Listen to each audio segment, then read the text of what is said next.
Bonjour tout le monde et bienvenue au podcast Les vraies affaires, zéro bullshit. Ici Roch Cholette. Merci beaucoup d'être là. Je vous le rappelle, si c'est possible de partager le podcast, c'est superbe.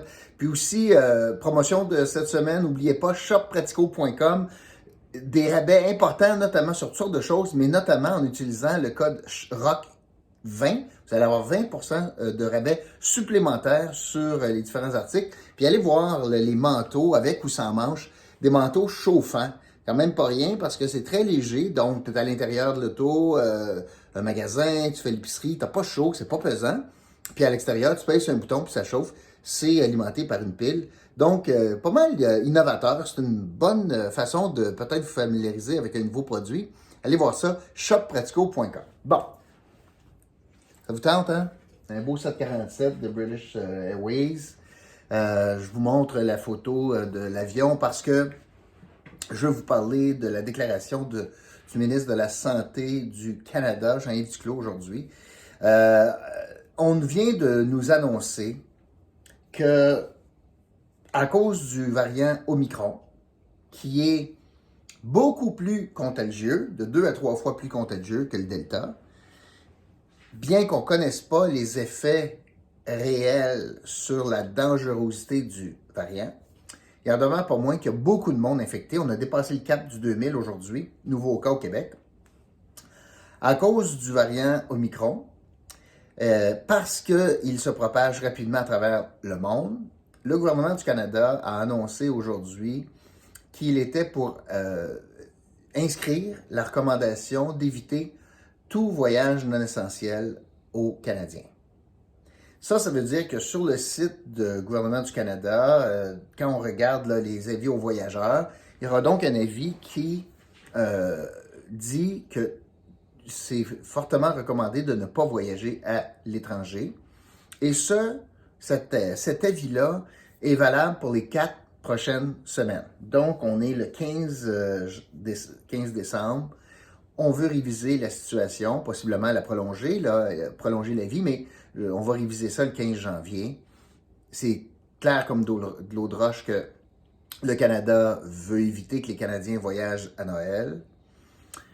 Puis l'explication du ministre, c'est qu'il craint pour la sécurité des Canadiens à l'étranger. Il craint donc qu'un Québécois, qu'un Canadien, qu'un Ontarien qui voyage à l'étranger soit pris là-bas, puisse pas revenir, qu'un test positif à la COVID l'empêche de prendre un vol, que des vols à l'international soient annulés, que les correspondances soient annulées, que les soins de santé soient difficiles à recevoir à cause de la présence d'Omicron partout sur la planète. Alors, le gouvernement du Canada, dans le fond, émet un avis préventif en disant « On souhaite que vous ne voyagiez pas ». Et cette décision, aujourd'hui, a de lourdes conséquences. Pourquoi? Parce que cet avis de ne pas voyager avait été levé là, à l'automne, ce qui veut dire qu'il y a pas mal de monde qui ont pris des réservations pour voyager dans le temps des fêtes. Ça fait 2 ans que personne n'a voyagé. Donc, les disponibilités, il y a des gens qui avaient un petit peu d'argent pour voyager, puis qui n'avaient plein leur casse, puis ils voulaient changer d'air, puis ils voulaient aller à l'extérieur, puis etc., etc. Vous êtes parmi ceux-là peut-être. Et là, le gouvernement est en train de dire, non, vous devriez changer vos plans. Alors, la conséquence de cela, c'est que pour l'industrie du voyage au Canada, ça va être dévastateur. Imaginez les difficultés financières là, pour toute l'industrie, que ce soit les transporteurs, les grossistes, les agences de voyage. Je pense à mes amis chez Aquarelle. Alors, non seulement ils ont eu de la misère à vendre des voyages, que là, ils sont pris, là, ils vont être obligés pour la plupart de rembourser, de travailler à rembourser tout cela pour les gens puis tout le trouble d'annulation, puis de report de voyage, etc. C'est une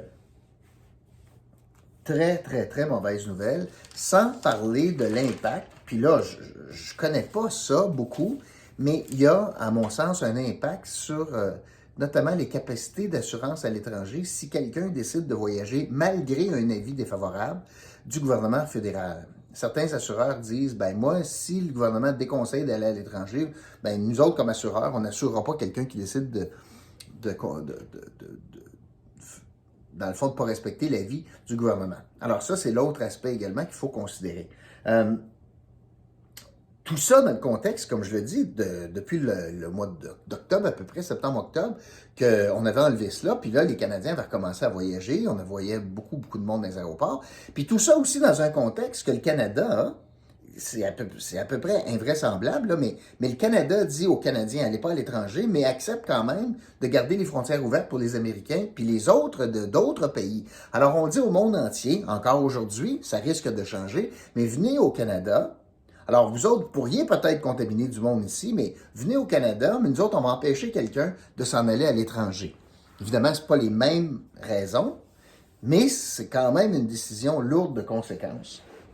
Quand on sait que parmi les voyageurs qui reviennent au Canada, il y a très peu de monde qui sont contaminés. Avec tous les tests qu'on doit prendre, ben il y a très peu de monde, moins de 0,1% du monde qui reviennent, qui sont contaminés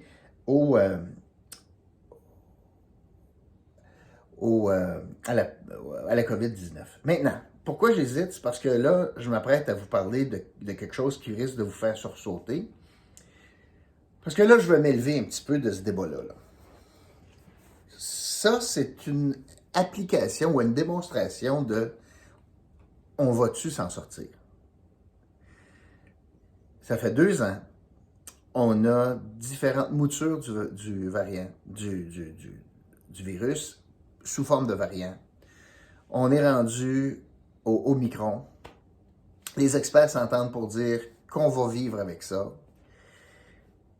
On a été de bons joueurs.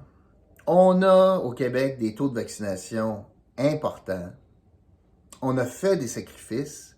Puis malgré ça, à la dernière minute, on voit la décision du fédéral. Et ça m'amène à poser la question suivante. Je regarde les chiffres. Au Québec, 90%, ce que je comprends là, 90% des gens qui sont capables d'être vaccinés le sont. Parce qu'il y a 3 types de monde. Hein? Il y a du monde qui sont capables d'être vaccinés puis ont été vaccinés. Il y a du monde qui ne sont pas capables d'être vaccinés pour des raisons de santé puis ne le sont pas. Puis tu as du monde qui sont capables d'être vaccinés puis qui refusent. Pour des raisons qui ne sont pas des raisons de relier à la santé. Là. Donc, 3 catégories. Si j'additionne la catégorie 1 et 2, du monde qui sont pleinement vaccinés, puis du monde qui peut-être aimerait bien ça, mais ne sont pas capables à cause de leur santé, ça forme 90% des Québécois. Il reste 10% du monde qui décide de ne pas se faire vacciner. Et ce qu'on apprenait hier, c'est qu'encore les chiffres d'hier, c'est que 66% des hospitalisations proviennent des gens non vaccinés. Fait que je vais reprendre ça tranquillement. Là. Il y a 9 personnes sur 10 au Québec, à peu près, parce que la portion qui ne peuvent pas être vaccinées, c'est très faible. Fait qu'on va faire des chiffres ronds. À peu près 9 personnes sur 10 au Québec sont vaccinées. 9 personnes sur 10 sont vaccinées. Puis ils occupent 3 lits à l'hôpital. J'ai 1 personne sur 10 de pas vaccinée, puis ils occupent presque 7 lits à l'hôpital. On recommence, OK? Il y a 9 personnes sur 10 de vaccinés, ils occupent 3 lits. Il y a 1 personne sur 10 de pas vaccinés, ce gang-là représente 7 lits à l'hôpital. Et tout ce qu'on fait là, c'est pour protéger notamment notre réseau de santé, parce que non seulement on est préoccupé de ce qui va arriver aux Canadiens à l'étranger, mais aussi de l'impact sur nos hospitalisations. Alors, tout ce qu'on fait là, c'est pour protéger le réseau de la santé, pour s'assurer qu'on est capable de soigner le monde sans pour autant délester tout le reste de nos fonctions médicales. Donc, on veut vraiment garder une capacité puis diminuer l'effet sur les hospitalisations. Mais dans le fond, on est en train de préserver un système, puis on est en train de faire contraindre tous les Québécois et les Canadiens pour protéger un 10% de la population pas vaccinée, parce qu'on ne veut pas qu'ils occupent des lits d'hôpitaux. Ils les occupent 7 fois sur 10. Vous me suivez? Alors, pour éviter que les gens pas vaccinés occupent des lits d'hôpitaux, on est en train de faire payer le prix à 90% de la population.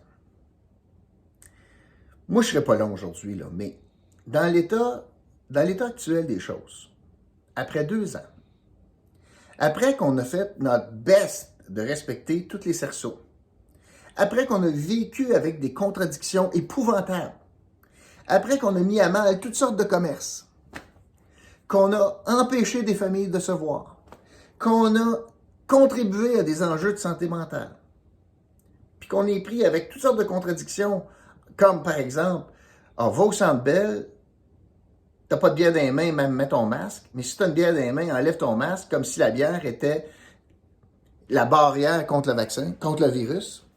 Toutes ces contradictions-là. Puis on arrive 2 ans après, puis on revient dans le vieux débat. Est-ce qu'on va empêcher le monde de voyager, entre autres? Est-ce qu'on va fermer nos frontières? On parle de fermer les frontières avec l'Ontario. C'est comme si on rejouait dans un très mauvais film. Et quand je dis tout cela, après 2 ans, est-ce qu'on n'est pas rendu à aborder la question difficile, considérant qu'on va vivre avec le virus? Puis la question difficile, c'est est-ce qu'on devrait obliger la vaccination? Est-ce qu'on devrait obliger la vaccination? Moi, je pense qu'il faut que ça soit sur la table. J'ai pas de réponse. Mais si on est pour prendre un réseau de la santé en otage, si les non-vaccinés sont pour prendre un réseau de la santé en otage, puis représentent 7 lits sur 10 d'occupés, alors qu'ils ne représentent que 10% de la population, il y a un enjeu ici. Et moi, je serais d'accord qu'on ait le débat, à savoir, est-ce qu'on sonne la fin de la récréation? Ou est-ce que le me-moi, mon nombril, devrait primer? Et je ne vous parle pas des gens qui ont des raisons médicales pour ne pas se faire vacciner. Là.